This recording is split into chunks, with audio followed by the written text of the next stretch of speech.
Do not forget. The hacks got bigger and bigger. Download the code, modify the code just a bit. I'd like to see those fuckers go down. They were building up this database of who is doing what with who. Stuff they don't want the public to know about.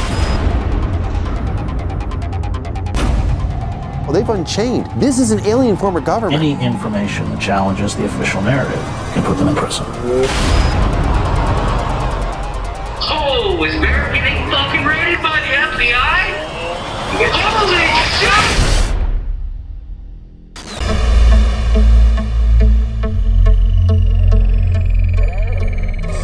The surveillance state's already here. It's already here. We're constantly on camera. Like this, like we can't put that back in the box. They can watch us through our webcams. They can listen through our phones.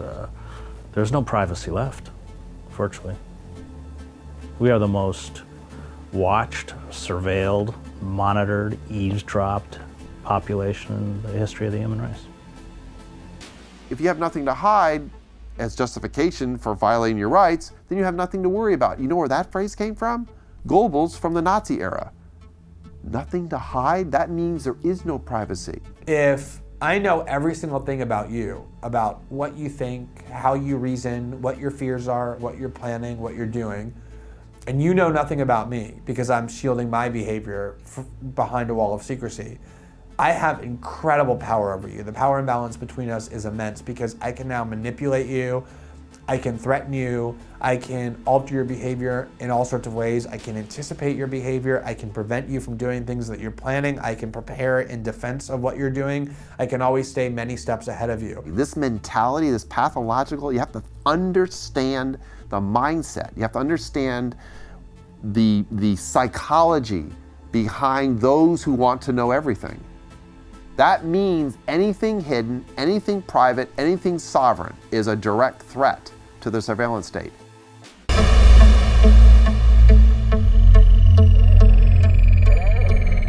We are looking at increased transparency. Unprecedented transparency.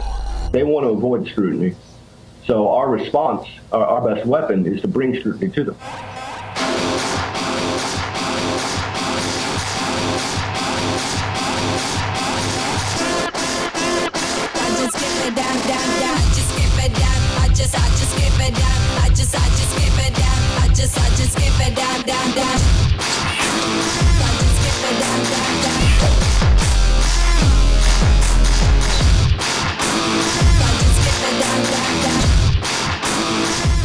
CNN and all these other things, they're not going to spend a single hour doing actual investigation.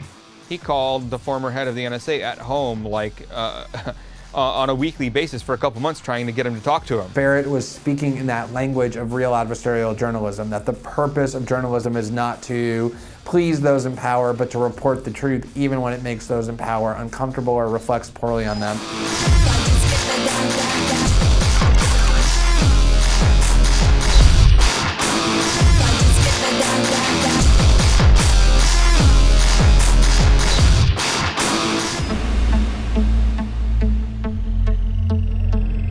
Here's the message it sends from the government to the hacktivists who are getting great coverage and are becoming folk heroes through the press. Don't talk to the press because we're going to get their computers and we're going to get their sources and we're going to get you through that. To the press who are covering the hacktivists, don't cover these hacktivists because we're going to get you.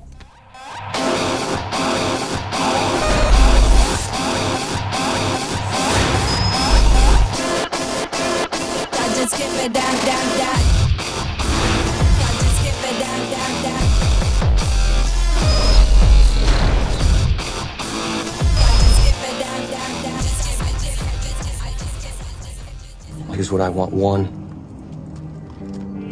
I'm no longer your bitch.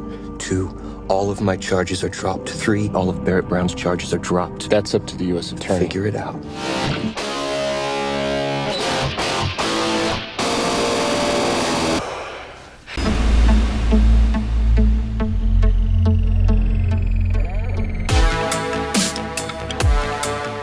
Data wants to be free is the hacker credo.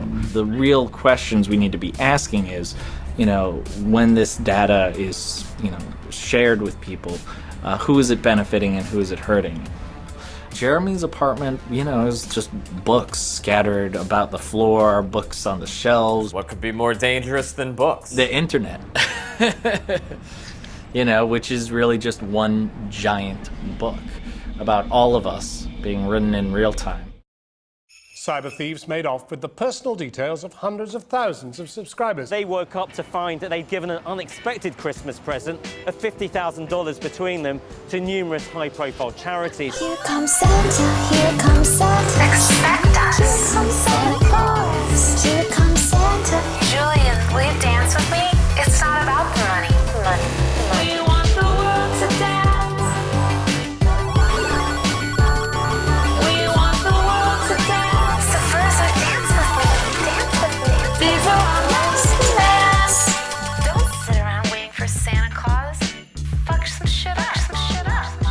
To take an ex-FBI agent and use their credit card to make a donation to the Red Cross on Christmas Day, I get that it's criminal, but it's also, it's wonderful in its own way.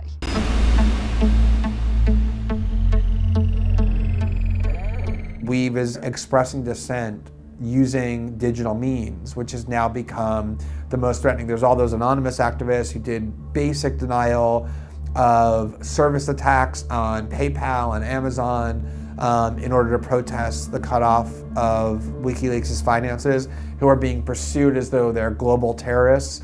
The way the government has prioritized these prosecutions, and then once they get a hold of them, overly pursues them and wants to put people in prison who are no threats to society, shows that it has a purely political aim. They're really political acts by their nature. They're designed to express political messages, political dissent. So even to criminalize them in the first place is to basically take what the First Amendment was supposed to shield at its core, which is the right of free speech and free assembly and to work against the government, and turn it into a crime.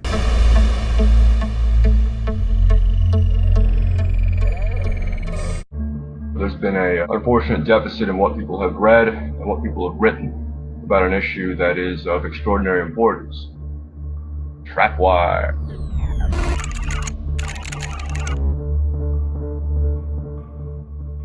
He stumbles across this. He stumbles across it, starts talking about it. Trapwire manages to take lots and lots of data from the closed-circuit cameras that are found in large urban areas and makes the information more actionable and functionable. To understand trapwire, you have to understand sort of the larger context, because trapwire is a critical piece of the surveillance apparatus. This is actually doing very large swath, persistent surveillance. Trapwire has been deployed in Seattle, in Los Angeles, in DC.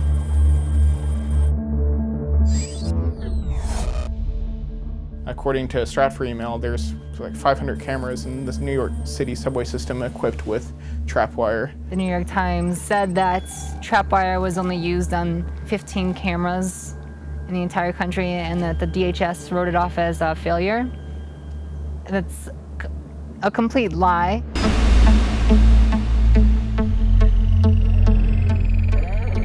There is a congruence between whistleblowing and hacktivism and hacktivists. The similarity is speaking truth to and of power, revealing the power structure, whether it's corporate, whether it's government, or both. I was a senior executive at the National Security Agency, and I served there for about 6.5 years. I blew the whistle on the secret surveillance program called Stellar Wind, which were the foundational surveillance programs that ultimately Edward Snowden, 12 years later, is now disclosing through reporters and journalists. The government went ahead and prosecuted me under the Espionage Act. And I faced, it was a 10 felony count indictment. I faced 35 years in prison.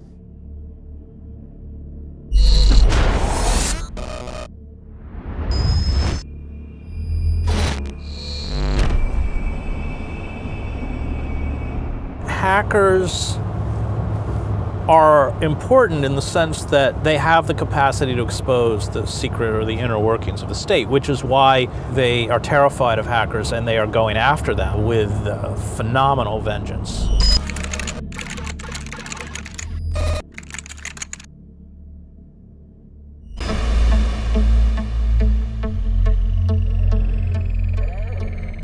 Trolls in trouble. Computer hackers find themselves on the wrong side of the law after breaching AT&T security. I mean, I guess there's like a blurry line between like Goat Security, was it a troll or was it a hack? But I mean, the name Goat Security invokes that terrible image that ruined my childhood. He named his company Goatsy Security, so if you know what Goatsy is, G-O-A-T-S-E, I'm not going to explain it. Hey, there's a gaping security flaw here. No, Mommy, make it stop!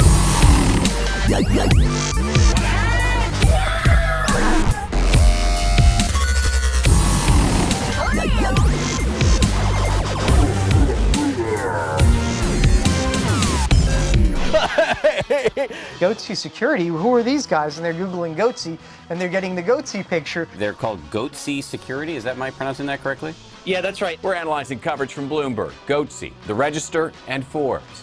Goatsy Security would expose the gaping security holes in your systems. A corporation like AT&T and Apple, you know, the only way you can really get to them was literally to send it to the media and make a gaping asshole mockery of it.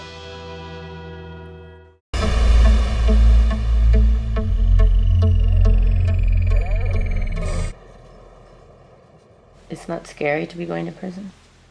No, I never was scared to be going to prison. There's all these cool people, and I'm learning all these cool things, and you know, I'm making lifelong future friends, and you know, it's future business partners, certainly.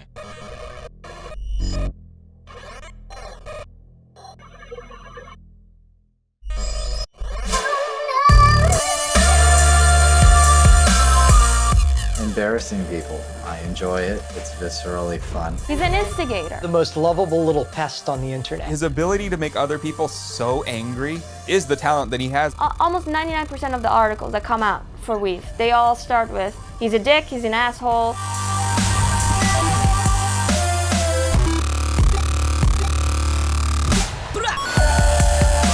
How do I plan on keeping my cornbread safe in prison? I will stab a nigger that dares reach across my plate.